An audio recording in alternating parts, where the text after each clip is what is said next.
Welcome to text কথা। আপনি কি কখনো খেয়াল করেছেন নতুন একটি শার্ট কিনলেন, দেখতে একদম চকচকে, কিন্তু একবার ধোয়ার পরেই রং ফিকে হয়ে গেল। তখন মনে হয় রংটা গেল কেন? আজকে আমরা জানবো কালার ফাস্টনেস টেস্ট নিয়ে, মানে কাপড়ের রং টিকে থাকবে কিভাবে আর কোন টেস্টে সেটা মাপা হয়। So let's begin. Colour fastness test explained in Bangla. Colour fastness মানে বেসিক্যালি হচ্ছে the resistance of a fabric's colour to fading or bleeding when it's exposed to washing, rubbing, light or sweat।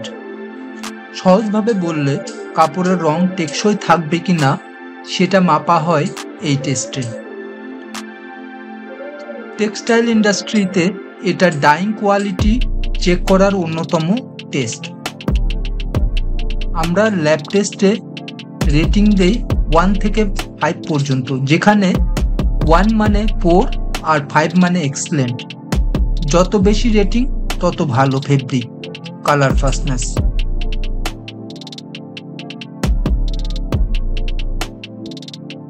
প্রথমে আসি কালার ফাস্টনেস টু ওয়াশিংয়ে। ইমাজিন করুন আপনার shirt গরম পানি, detergent আর mechanical অ্যাকশনের মধ্যে ধোয়া হচ্ছে, ঠিক ওয়াশিং মেশিনের মতো। ল্যাবে আমরা ফেব্রিক স্যাম্পল আর একটি মাল্টিফাইবার ফেব্রিক একসাথে ধুই নির্দিষ্ট টেম্পারেচার ও ডিটারজেন্ট দিয়ে। এরপর শুকিয়ে দেখা হয় রং ফিকে হলো কিনা, অন্য কাপড়ে রং লাগলো কিনা।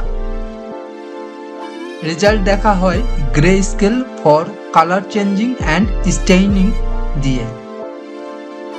স্ট্যান্ডার্ড মেথড হলো ISO 105 C06 বা AATCC 61। যদি 4 বা 5 রেটিং আসে, that means excellent washing fastness. এবার আসি কালার ফাস্টনেস টু রাবিং, যেটাকে ক্রকিং টেস্টও বলা হয়। আমরা যখন কাপড় পরি তখন সেটা বিভিন্ন সারফেসের সাথে রাব করে, যেমন ব্যাগ, চেয়ার অর টেবিল। এই রাবিংয়ে কাপড়ের রং উঠে আসে কিনা সেটা দেখা হয় এই টেস্টে। দুইভাবে রাবিং টেস্ট করা হয়, dry rubbing and wet rubbing. মেশিনের নাম হলো ক্রকমিটার। পরীক্ষার পর কাপড় থেকে কতটা রং হোয়াইট ফেব্রিকে ট্রান্সফার হয়েছে তা দেখা হয়। রেটিং হয় 1 থেকে 5, আর 4 বা 5 মানে ভালো ফেব্রিক কোয়ালিটি। বাংলা ভাষায় এই টেস্টে দেখা হয় কাপড় ঘষলে রং উঠে আসে কিনা। এখন আসি কালার ফাস্টনেস টু লাইট টেস্টে। অনেকে লক্ষ্য করেছেন কাপড় যদি বেশি সময় সূর্যের আলোতে থাকে রং হালকা হয়ে যায়। এই টেস্টে কাপড়কে জেনন লাইট বা সানলাইটের নিচে অনেক ঘন্টা রাখা হয়। এরপর তুলনা করা হয় ব্লু উল স্ট্যান্ডার্ড স্কেলের সাথে।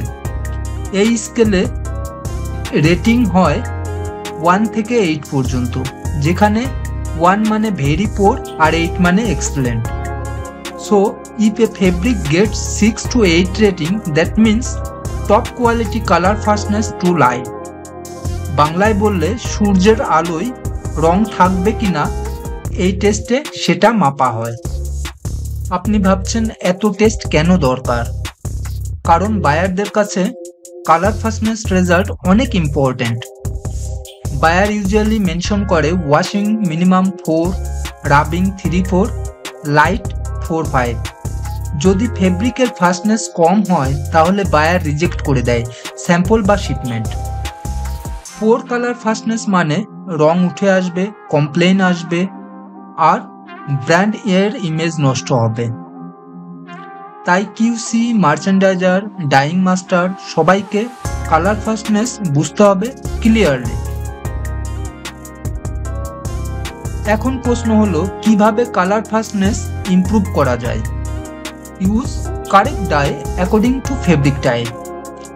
Maintain proper dyeing temperature, pH and dyes. Proper after soaping and washing off করতে হবে যেন unfixed dye remove হয়। Use good fixing agent and washing chemicals. এগুলো ফলো করলে ফেব্রিকের রং ডিপ, ব্রাইট আর লং লাস্টিং হবে।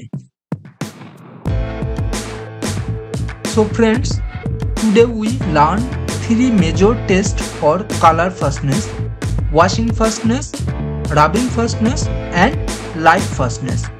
এই তিনটা টেস্টেই বোঝা যায় কাপড়ের রং টেকসই হবে কিনা।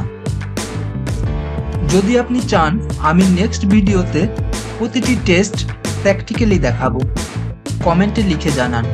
ভিডিওটি ভালো লাগলে লাইক দিন, বন্ধুদের সাথে শেয়ার করুন আর সাবস্ক্রাইব করুন টেক্সট কথা চ্যানেলে। দেখা হবে পরের ভিডিওতে। Stay colourful, stay confident. ধন্যবাদ।